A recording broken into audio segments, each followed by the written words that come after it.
Meus amados e meus irmãos, nós estamos de volta para trazermos mais um comentário da nossa Escola Bíblica Dominical. A lição de hoje é a lição de número 5 e o tema da lição é Zelando pela Liberdade Conquistada. Lembrando que ainda estamos estudando a nossa revista da PEC e de uma forma expositiva estamos já concluindo o livro de Gálatas, depois iremos estudar o livro de Efésios e por último a carta a Filemão.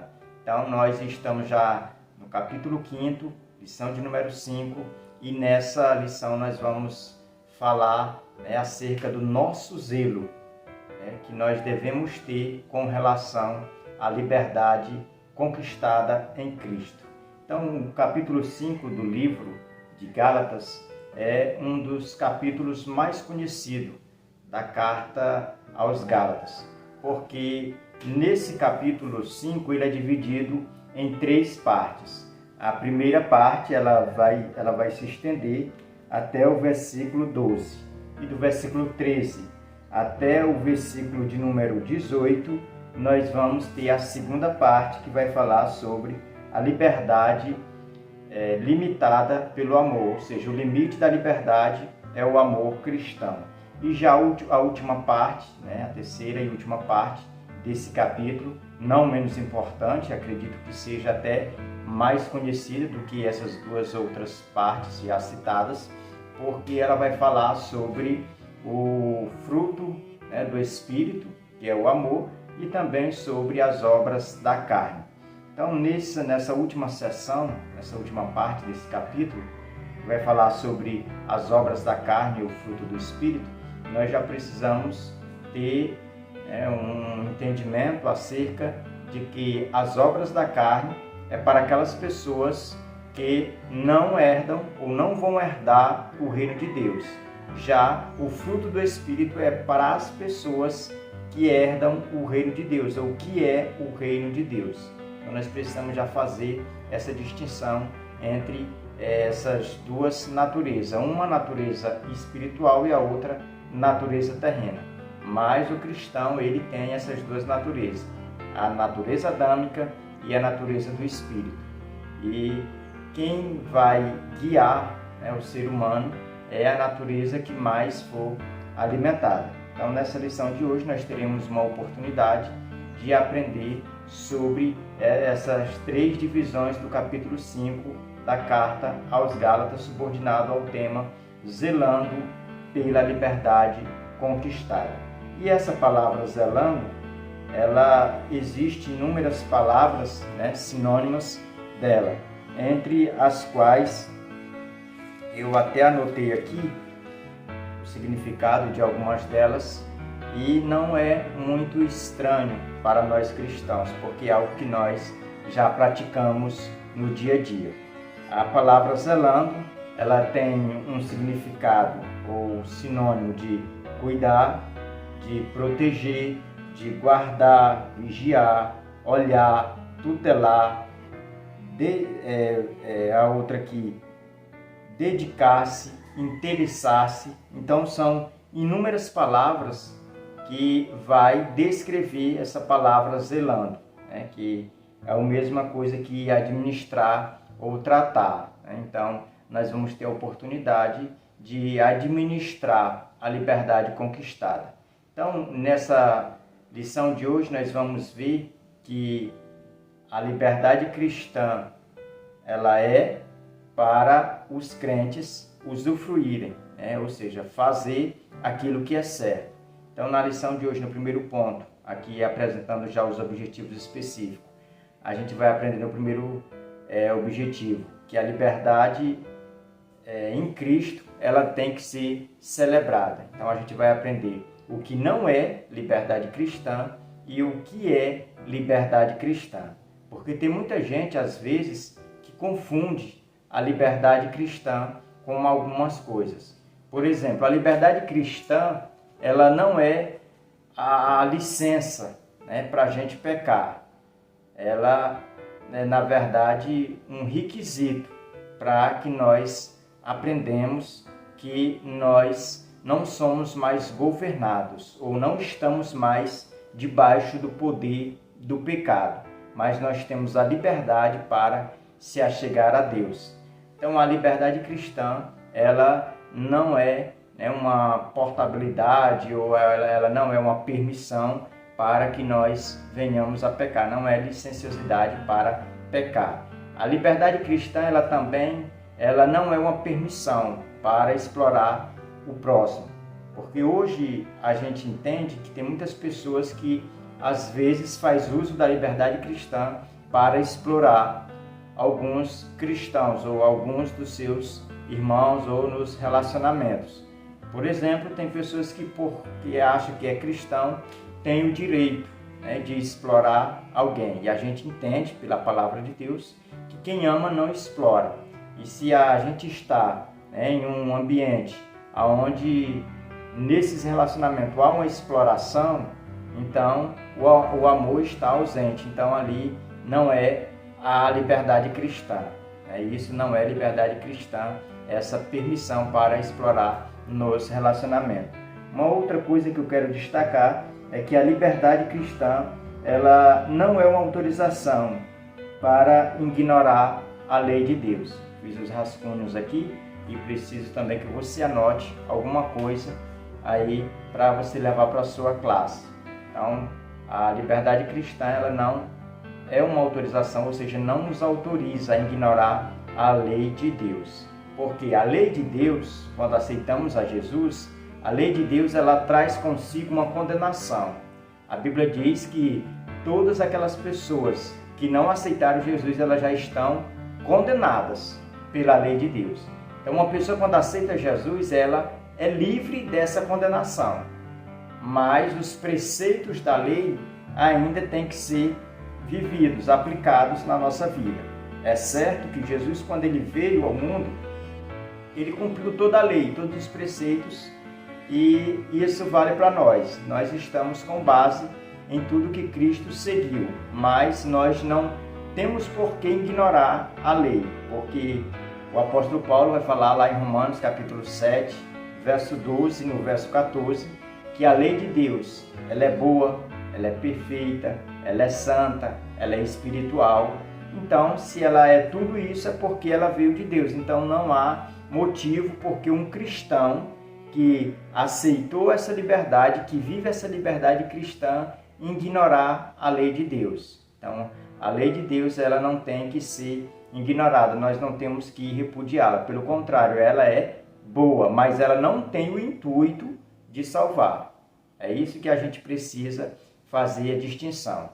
Só lembrando aos irmãos aqui que no capítulo 5 de Gálatas, na primeira sessão que nós citamos aqui, que é até o versículo de número 14, até o versículo de número 12, até o número 12, a gente percebe que nessa primeira parte desse capítulo, o apóstolo Paulo ele vai defender a questão de que o cristão ele não precisa passar pelos ritos da lei a fim de ser salvo.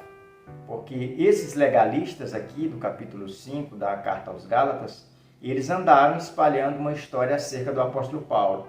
Que o apóstolo Paulo ele concordava com a circuncisão. E aqui é onde o apóstolo Paulo, nessa seção de versículo, ele vai refutar nessa ideologia que estava sendo pregada pelos legalistas de dizer que ele aprovava a questão aqui dessa ordenança da lei que era a circuncisão. E Paulo diz, se eu aprovo, se eu prego a circuncisão, por que então eu estou sendo perseguido por eles? Se eu apoiasse, eles não tinham motivo para me perseguir. É isso que o apóstolo Paulo está dizendo. E que se esses legalistas, eles amavam tanto a circuncisão, por que eles não se castravam logo? Por que eles não se mutilavam logo? Já que isso tudo ele julgava ter algum efeito na salvação. Já que eles acreditavam que para ser salvo tinha que ser circuncidado. E aqui o apóstolo Paulo, nessa seção de versículo, ele vai dizer que nem a circuncisão, nem a incircuncisão, para quem anda pela fé, quem está em Cristo, tem valor algum com relação à salvação. Ser circuncidado não interessa. Ser incircuncidado ou não ter passado por esse processo, isso não tem nenhum valor. É isso que está nos afirmando aqui o apóstolo Paulo, aqui nessa primeira seção dos versículos. Já na segunda seção, se tratando acerca do limite da liberdade cristã, que é o amor, aqui o apóstolo Paulo ele vai mostrar para nós que a liberdade cristã ela é limitada, né, com relação ao amor. Tudo aquilo que nós venhamos a fazer e não está com base no amor, deixa de ser liberdade cristã.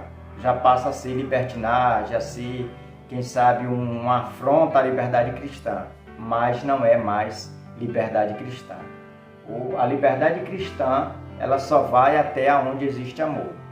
Onde não tem mais amor, já não é mais liberdade cristã. Então, o fim, o limite é o amor de Deus. Então, nós temos que entender que nós somos libertos para fazer o bem, para amar assim como Deus nos ama, né? Para dar o exemplo de cristãos. Se nós ignorarmos essa lição, essa parte, né, da liberdade cristã, nós vamos estar, vamos dizer que de uma certa forma, enganados, né, nesse conceito de liberdade cristã. Então nós vamos agora passar para o nosso textuário, e o nosso textuário se encontra em Gálatas capítulo 5, versículo 1, que diz: para a liberdade foi que Cristo nos libertou. Permanecei, pois, firmes, e não vos submetais de novo ao jugo de escravidão. E no versículo 1, o apóstolo Paulo, capítulo 5, o apóstolo Paulo ele vai nos dizer que nós fomos libertos, né? Foi para isso que Cristo nos libertou, para que nós tivéssemos essa liberdade. E Paulo aconselha a igreja não voltar mais a permanecer como escravos, né? Como pessoas que estejam aí limitadas com relação à liberdade cristã. Então nós precisamos entender que a lei, quando a Bíblia diz que ela escraviza, é porque ela veio mostrar, né, o pecado. E o pecador, se ele está enquadrado debaixo da lei, a lei nesse sentido é o Senhor, ela que ordena. Então a pessoa ela nunca vai ter essa liberdade. É como que se uma pessoa que não tivesse a Cristo, não aceitou o Evangelho, não teve a experiência com Cristo ainda do novo nascimento, essa pessoa estivesse tomada a sua vida pelas rédeas. E quem está guiando as rédeas é o pecado. Às vezes as pessoas que elas são escravizadas pelo pecado, às vezes elas podem até passar por um momento na sua mente, no seu momento ali que ele está, de querer fazer o bem a alguém, de querer experimentar algo que vai fazer o bem para si mesmo, mas não pode, porque quando ele vai para a esquerda, né, as rédeas puxam de volta. Quando ele tenta ir mais além, as rédeas, e quem está no controle é o pecado, ele puxa, né, para parar. Quando a pessoa vê que tem um obstáculo ali na frente, que se ela for ela vai se arrebentar, o pecado ele motiva, ele dá ordem para que a pessoa vá para frente. Ou seja, as pessoas que estão sob as rédeas do pecado, ela não tem liberdade de escolha. Quando ela pensa de fazer o bem, o mal ela já tem feito, porque é o pecado que está no controle.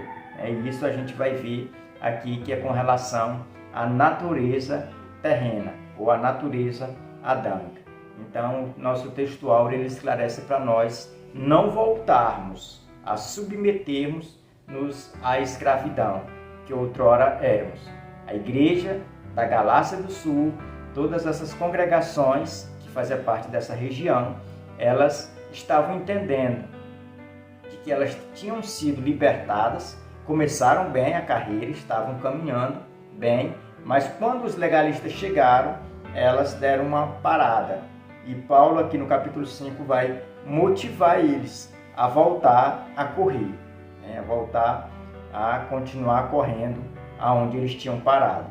E a gente vai perceber que o apóstolo Paulo, a motivação que ele traz para a igreja é que eles têm que esquecer a velha natureza. Enquanto eles estiverem, vamos dizer, municiados na natureza terrena, eles vão fracassar, eles vão ficar estagnados. Mas eles têm que fazer uso da nova natureza, da natureza espiritual, para que assim eles venham ter sucesso. Vamos acompanhar agora a nossa verdade prática, que diz: a verdadeira liberdade em Cristo não deve ser confundida com libertinagem ou liberdade para viver na prática do pecado. Nossa verdade prática, ela nos informa que a liberdade cristã, ela não deve ser em nenhum momento confundida ou, vamos dizer, que trocada com libertinagem, porque tudo que termina no amor é liberdade cristã, mas o que passa do amor já é libertinagem. Então nós precisamos entender que o cristão que está em Cristo, ele é uma pessoa que é livre, livre da libertinagem, livre da liberdade para pecar. Uma pessoa que está em Cristo, ela não vive mais pecando, ela não tem essa liberdade para pecar.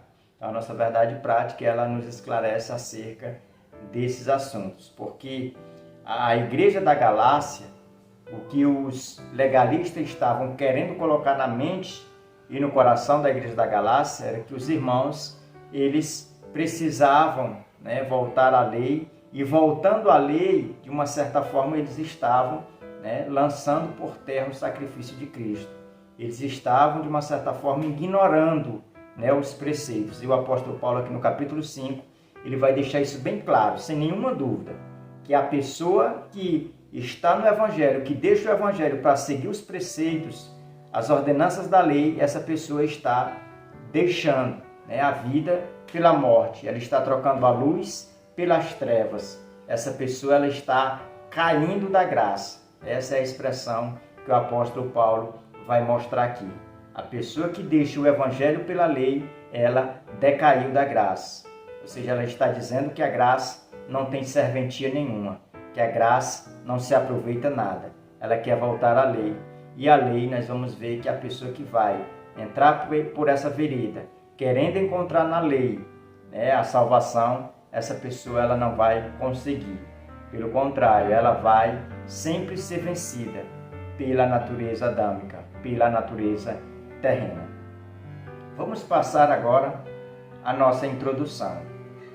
A nossa introdução diz: na lição anterior aprendemos que os alcançados pelo Evangelho da Graça são para a liberdade e não para a escravidão. E nesse capítulo os Gálatas são exortados a não abrir mão dessa liberdade.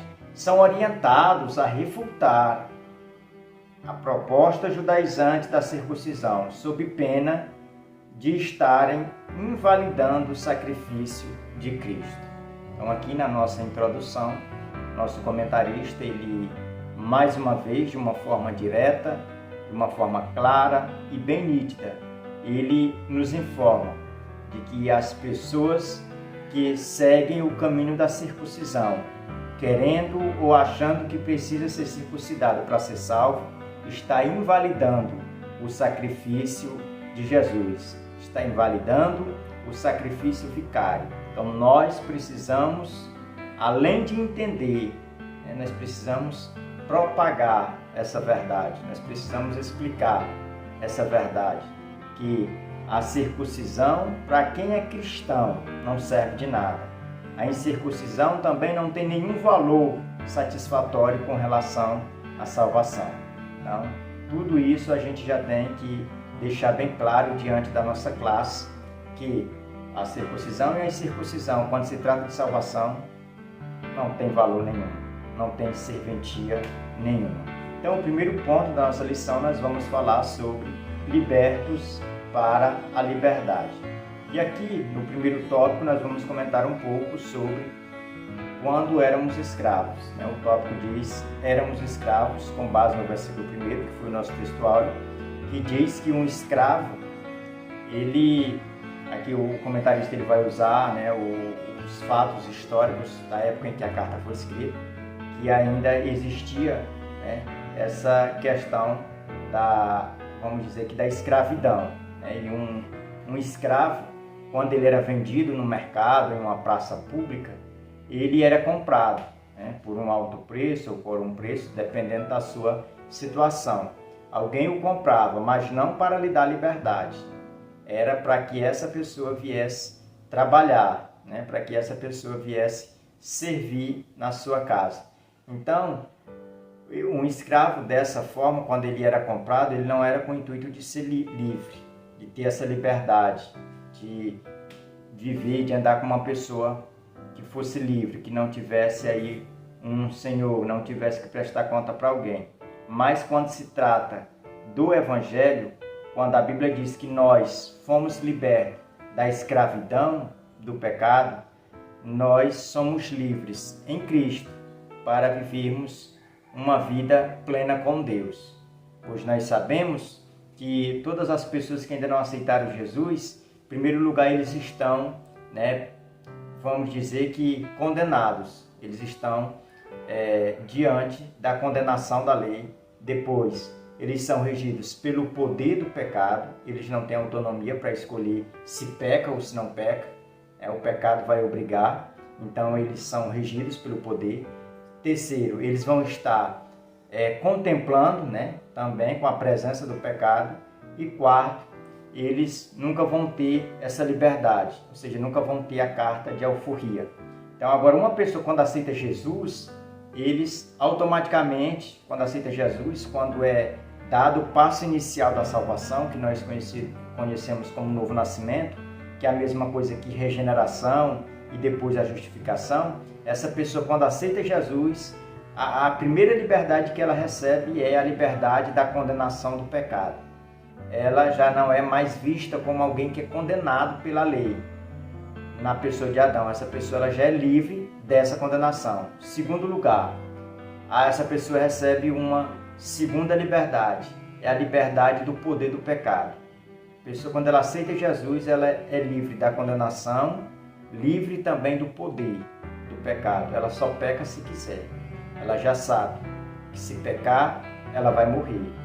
Então, essa pessoa ela tem o Espírito Santo de Deus no seu interior. Ela é morada, templo do Espírito Santo de Deus. Então, essa pessoa ela já é livre desse poder. Ela já não está mais sob as rédeas do pecado. Ela já tem controle, ela já tem domínio próprio. Para isso, a salvação vai pecar, que é quando nós terceiro, nossos corpos essa pessoa ela não é livre da pressão do pecado. E aí ela ainda está, que a gente vai estar livre da presença. Então ela só vai ser livre da presença do pecado. Que o escravo ele não era um ato comprado para ser livre, mas para trabalhar ainda e continuar sendo escravo. Nós, como cristãos, nós fomos libertos do nosso, vamos dizer que do senhorio, que era a condenação da lei, que era o pecado que governava, que mandava. Mas agora nós somos livres em Cristo para vivermos essa liberdade. O segundo tópico diz: legalismo é voltar à escravidão. Nós já entendemos bem a questão do legalismo. O legalismo ele pregava, a principal doutrina era que a pessoa tinha que ser circuncidada. E a pessoa que era circuncidada, ela estava, se era crente, ela estava invalidando o sacrifício de Cristo. E se não era, e procurava a salvação através disso, estava fazendo errado. Porque a circuncisão ela não tem esse poder, é só uma marca na carne. Então ela não tem nenhum poder com relação a justificar alguém diante de Deus. Então não pense que uma pessoa que experimentou a questão da circuncisão, que ela é aceita diante de Deus só porque foi circuncidada. Não. Nenhuma pessoa, por ser circuncidada ou por não ser circuncidada, tem, vamos dizer, que é justificada diante de Deus. A ira de Deus vai continuar aplacada sobre essa pessoa. A única forma de nós tirarmos ou desviarmos a ira de Deus de nós é aceitando a Jesus, é aceitando a salvação. Terceiro tópico: legalismo é decair da graça. Aqui está o tópico que vai esclarecer para nós que uma pessoa que está em Cristo e que abraça o legalismo e que abre o coração para que o legalismo se instale, habite, essa pessoa está decaindo da graça. Essa pessoa está desviada da graça, já não está mais habilitada à salvação. Então, por isso que nós precisamos tomar bastante cuidado com relação à nossa salvação, com relação ao legalismo. Então, o legalismo, ele não está morto. O legalismo, ele ainda está operando hoje. Em muitas denominações, o legalismo, ele se encontra instalado. Muitas pessoas hoje ainda têm essa ideia de que para ser salvo precisa fazer algo mais, de que para ser salvo precisa pertencer à denominação tal, precisa visitar tal e tal lugar. Na verdade, não é isso. A salvação ela já foi paga em Cristo. Algo além disso é legalismo. Então nós precisamos tomar bastante cuidado e levar bastante essa situação a sério, de que o legalismo ele está querendo se entranhar no nosso meio, nos nossos corações e, por fim, nos tirar, nos fazer decair da graça. Então precisamos tomar cuidado e tomar o antídoto contra o legalismo, que é o estudo aqui desse capítulo, que é o estudo dessa carta. Então, estudando, você está vacinado contra esse mal. Então, sempre que ele aparecer, você já vai estar preparado para, sim, combatê-lo. Vamos passar ao segundo ponto da nossa lição, que vai falar sobre liberdade para fazer o bem. Essa liberdade que o apóstolo Paulo ele vai falar na segunda sessão do capítulo 13, até o versículo 13 do capítulo 5, até o versículo 15, é a liberdade para fazer o bem. Nós somos livres para fazer e praticar o bem. E por isso que nós falamos a princípio, de que o limite da liberdade cristã é o amor. É o amor que vai determinar até onde é e até onde não é liberdade cristã. Passou do amor, então já não é mais liberdade, é libertinagem. Então, a liberdade que nós recebemos em Cristo foi para fazer o bem. Porque uma pessoa sem Deus, sem a natureza espiritual impetrada em si, ou gerada em si, essa pessoa ela não consegue fazer o bem. Quando ela pensa em fazer o bem, ela já fez o mal. Quando ela só imagina em praticar o bem, o mal ela já consumou. Então, a gente, quando é liberto em Cristo, a gente tem essa liberdade de fazer o bem, em nome de Deus, de fazer o bem ao nosso próximo, de fazer o bem a nós mesmos. Então é por isso que nós cristãos, nós vivemos de uma forma diferente, vivemos em novidade de vida, porque nós temos essa liberdade em Cristo. O primeiro tópico desse segundo ponto fala sobre liberdade cristã não é pecar.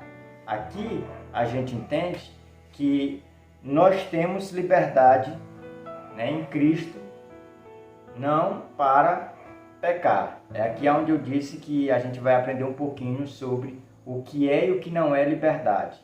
A gente já no primeiro tópico entende que liberdade cristã não é pecar, porque tem muita gente que acha que liberdade cristã pode fazer todas as coisas e ninguém vai lhe apontar, vai lhe julgar, vai dizer que ela está errada, porque ela tem essa liberdade em Cristo.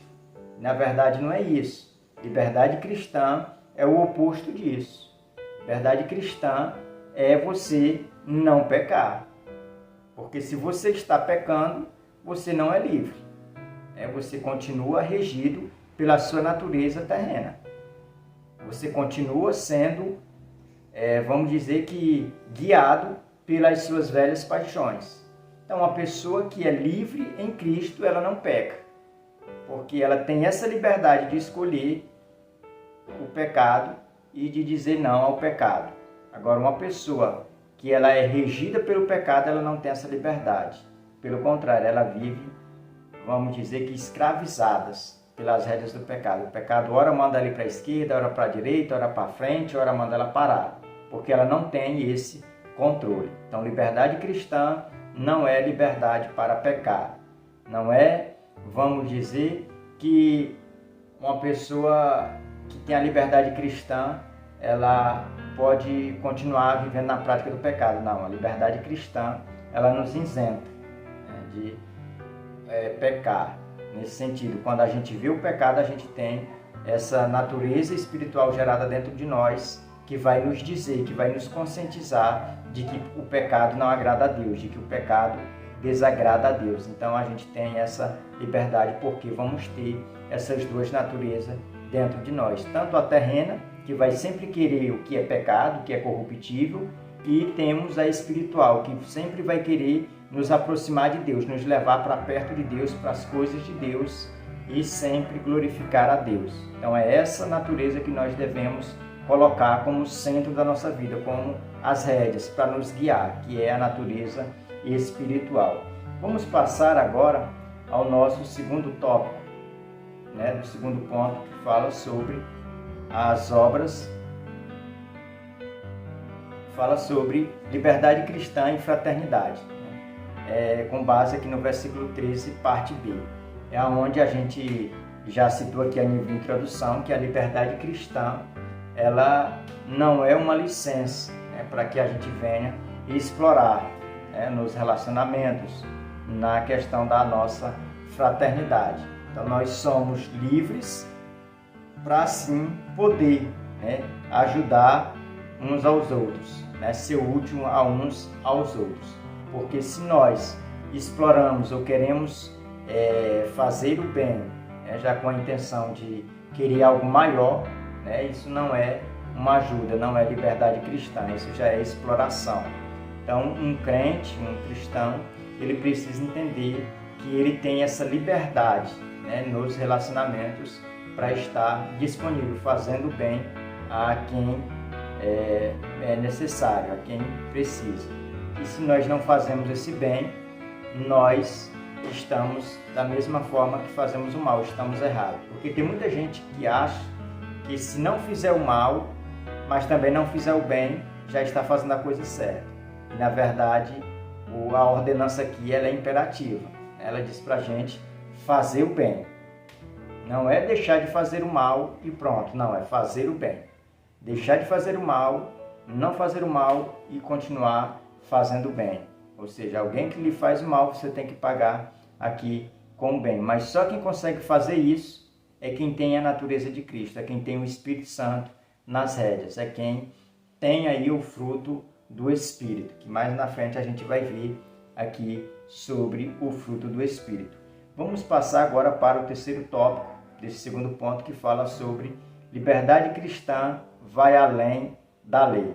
Aqui é onde a gente vai entender que a liberdade cristã ela não fica restrita apenas à lei, mas ela é um cumprimento, é muito maior, muito mais excelente, muito mais elevado. Porque, para que os irmãos entendam o que a gente vai falar, eu quero só ler aqui o versículo base que diz: porque toda a lei se cumpre em um só preceito, a saber, amarás o teu próximo como a ti mesmo. Olha o que a lei diz. A lei diz que nós devíamos amar o nosso próximo como a nós mesmos. Mas já Cristo, ele já nos dá um novo mandamento, que vai além desse mandamento da lei. O mandamento da lei é: ama o próximo como a ti mesmo. E já o mandamento do Evangelho é: ama o teu próximo como eu vos amei, como o amor de Jesus. É diferente do amor a si mesmo. Então a gente precisa entender que quando se trata de liberdade cristã, ela vai além da lei. Ela não fica restrita apenas na lei. Ela tem esse sentido de nos levar mais além. Entendendo que a gente já explicou que a lei, como ela veio para condenar o pecado, nós estamos livres dessa condenação. Mas ela tem 613 preceitos que Cristo viveu todos eles, sem cair de nenhum deles. E nós vivemos com base nesses preceitos que Cristo carregou sobre os seus ombros. Cristo já pagou toda a lei que a humanidade não conseguiu, Jesus viveu. E nós estamos com base no que Cristo cumpriu da lei. Então nós precisamos entender que nós temos que manter vamos dizer que essa conquista de Cristo, que é a liberdade cristã. Vamos passar ao terceiro e último ponto da nossa lição, que vai falar sobre andar no Espírito resolve o conflito.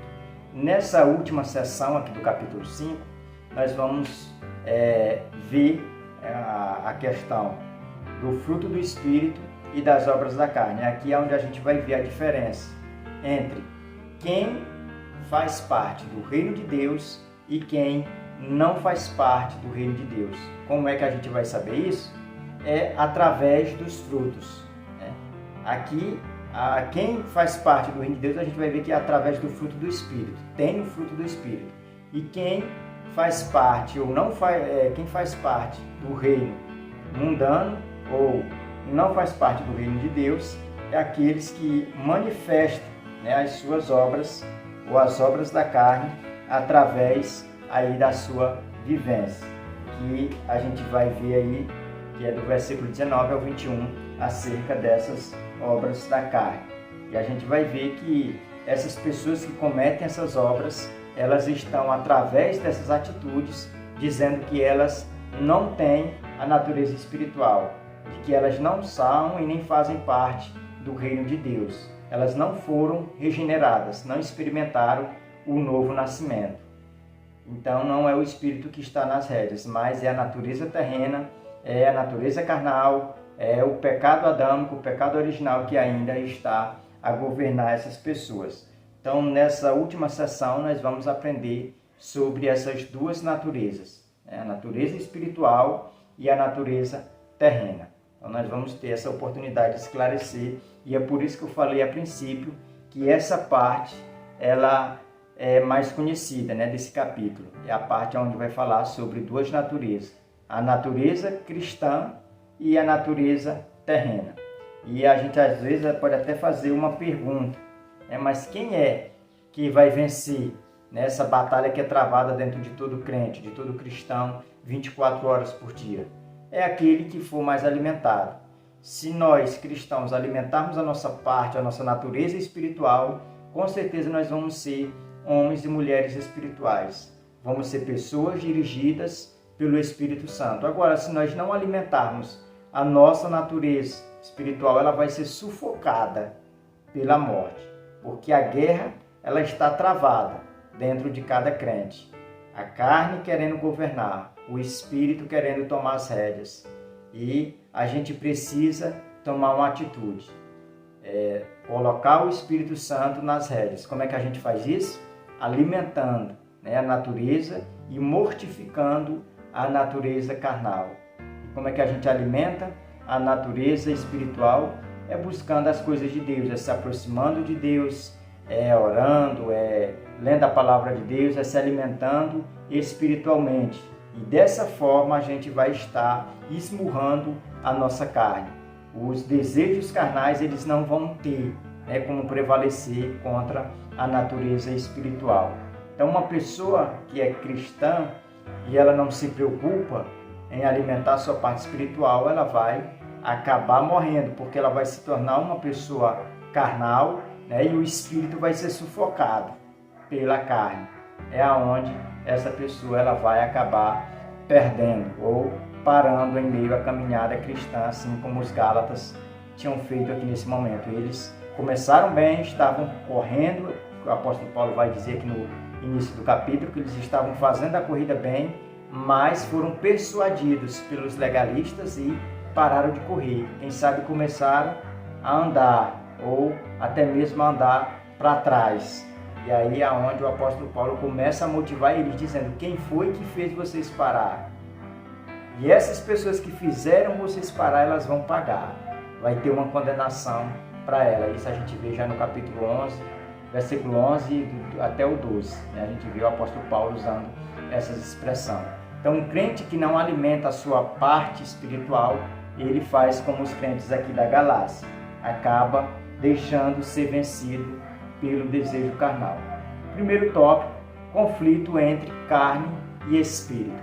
Esse conflito, ele acontece dentro do interior de cada crente. É uma guerra que é travada, um campo minado, onde a carne tem as suas estratégias para fazer com que a pessoa não atente para a sua parte espiritual, mas o espírito também, ele não desiste, né? Ele vai continuar, né, travando essa guerra. E cabe a nós, né, sabermos quem vai chegar ao final, quem vai vencer. É quem a gente mais alimentar. Já o tópico de número 2, as obras da carne. Aqui nas obras da carne, a gente precisa entender que ela é dividida em 4 áreas, né? Assim como o fruto do Espírito, as obras da carne, aqui elas são aplicadas em 4 áreas.